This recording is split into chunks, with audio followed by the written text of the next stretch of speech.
For a collector, 60s Omega watches can be a very rewarding field because there are plenty out there, often in good condition, often with reasonable price tags. And a very special case is the Omega Seamaster De Ville, which you're going to see in this video.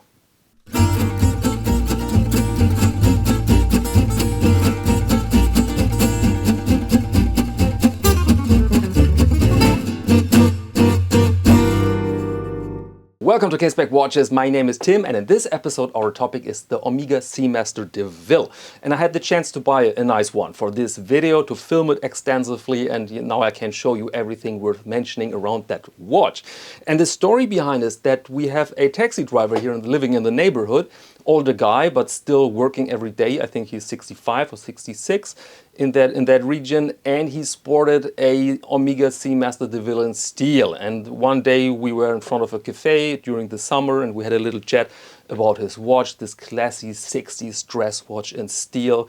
And then he told me that he had spared a bit of money and he wanted that watch, that model, but in gold, in 18 karat full gold. And I said to him, okay, I will find you a watch, and our deal is that I can take it for a couple of days and film it, and then you can have it, basically. This was our arrangement. And then it took quite a while because we realized first that his budget was a bit too low. He had around 2,000 or 2,000 as a maximum. And we realized with this gold price, with 18 karat gold watches, this would be impossible. And so I said to him, I mean, you want to wear that watch every day, perhaps it would be better to buy a gold-filled watch. Don't confuse it with gold-plated. Gold-plated, you have a very, very fine, thin layer of gold on the watch, and often you can't see it. Often it has a different color, often a bit brownish. But real gold fill is another story. It's a fat layer of gold on the base metal, so everything you see is real gold. And I said to him, this might be the better option because they're more robust, simply, especially when you go in direction 14 karat instead of 18 karat, which is even harder. Then you really can wear that watch every day without worrying so much. But before we go into the light box to check out that watch, let me give you a bit historic background.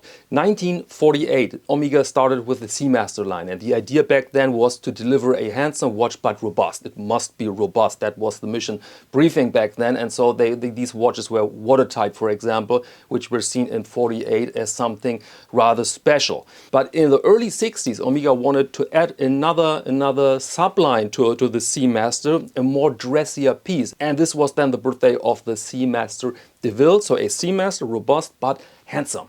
And the main difference was the case, because the regular Seamaster had a conventional case with a screw-down caseback, but the Seamaster De Ville had a single-piece case. So in other words, front loader. To get access to the movements, you had to remove, or you have to remove actually, the crystal and the dial. Then you can service the movement, and back then this was seen as a clever solution for more watertightness, but also to make the thing more handsome with more beveled edges or beveled forms, let's say. And so this is the main difference here, and they produced the Omega Seamaster De Ville in various materials, in steel, in 14 karat gold, in 18 karat gold, in 14 gold filled, in 18, wide variety of materials really. And very important to know is that some of them came with a seahorse on the caseback and some of them with just a blank caseback, and often people freak out and they think there is something removed. No, it's original. There are some references out there with a blank caseback.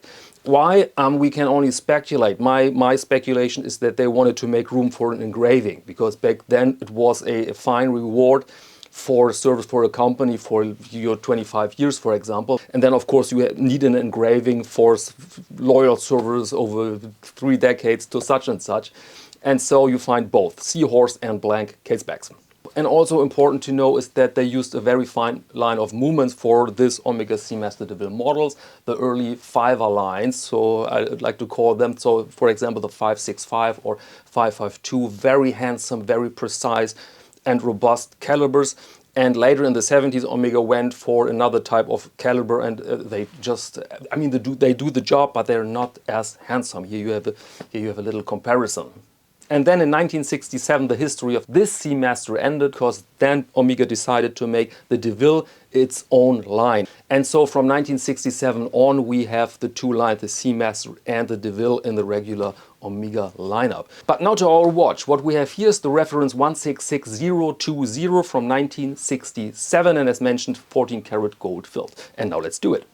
And here we are with our watch with the Omega Seamaster De Ville in that beautiful case, 14 karat gold filled, with the famous logo here, the Seamaster, and some fingerprints. There you go. But let's start with the measurements, with the specifications. This is a watch with a case diameter of 34 millimeters and a length of 40.5, and the lug width here is 18. The height is 10.5, so relatively small watch, but seen in the early 60s as the perfect size for a dress watch, really.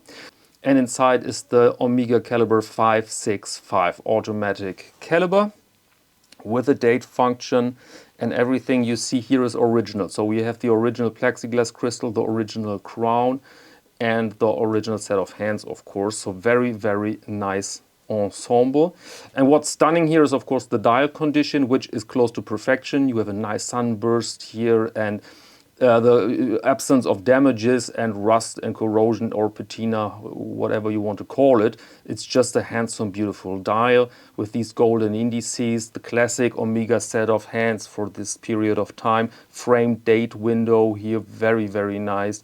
And also the date disc here is in very good shape, and so I'm very happy with the condition of the dial and the condition of the plexi, which is not super important because you can polish it with ease, but this is just nice. And it is a very easy to understand dial, but it has its iconic features like the Omega sign there, and then the Seamaster De Ville, and Swiss made, of course, and so in my eyes absolutely timeless and still really a beauty. And the next beauty is the case.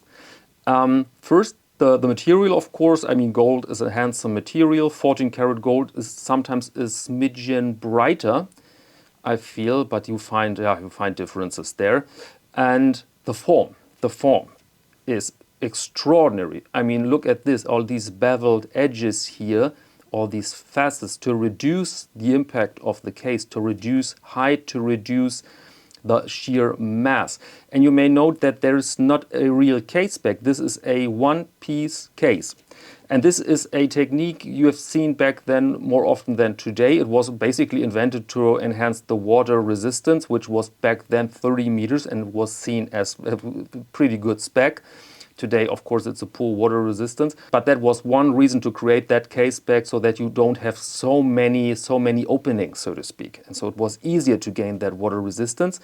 And the second reason is just to make it more slender, to make it more beveled. And of course, this makes some sense because you don't need so much space for a winding thread for the Caseback, right? That's the reason here behind this construction. And I also really like these beveled lugs here. Very thin, very fine. And how to open it? Well, it's not so easy. You can with a sharp tool, you can open it from the front. It's front loader, so to speak. You can remove the crystal with this outer ring here, and then you have to actually remove the crown and the dial and the caliber to get inside. So it's not so easy to service. For a watchmaker, it's not a problem. But I cannot show you right now the watch caliber in full glory here because of that system, which was seen back then as something really, really good, really nice to have with several functions really. And now let's operate the watch. As mentioned, automatic caliber and very efficient, so you don't need the hand winding mechanism, but it's there. But the watch is fully wound now, so I will not use it. And then you have position 1. There you go, and then you can set the time. You see that's not a hackable movement. We are in the early 60s still. There you go, and I want to show you the quick set. Many people don't know where it is, how it works, and it's super simple. Date is changing correctly, boom, and now you just go back. And then you see some reaction here, and then you go, this was not enough, you go to, let's say, 9, and then to 12, to 9, and then again to 12. And this is your quick set. Very good mechanism. And there it is on the wrist, 17 centimeter wrist, 34 millimeter case diameter, And yeah, what else do you need when you want a nice dress watch than this impression? Very understated, very under the radar. You can see now the case form, what it does. Super comfortable, of course. Super nice on the wrist, I must say. I just love this impression. I just love these forms of these old Omega watches. Really a treasure.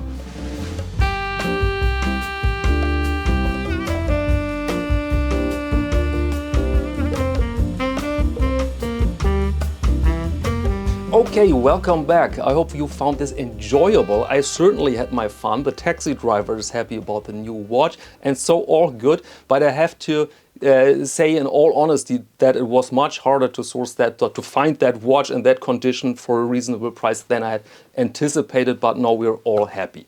Okay, end of the video. Please visit casebackwatches.com, the online shop that keeps everything here afloat, where you can find nice leather straps and belts and wallets and other leather items produced in Germany. And that's really it for this episode. Thank you very much for your attention, and until next time.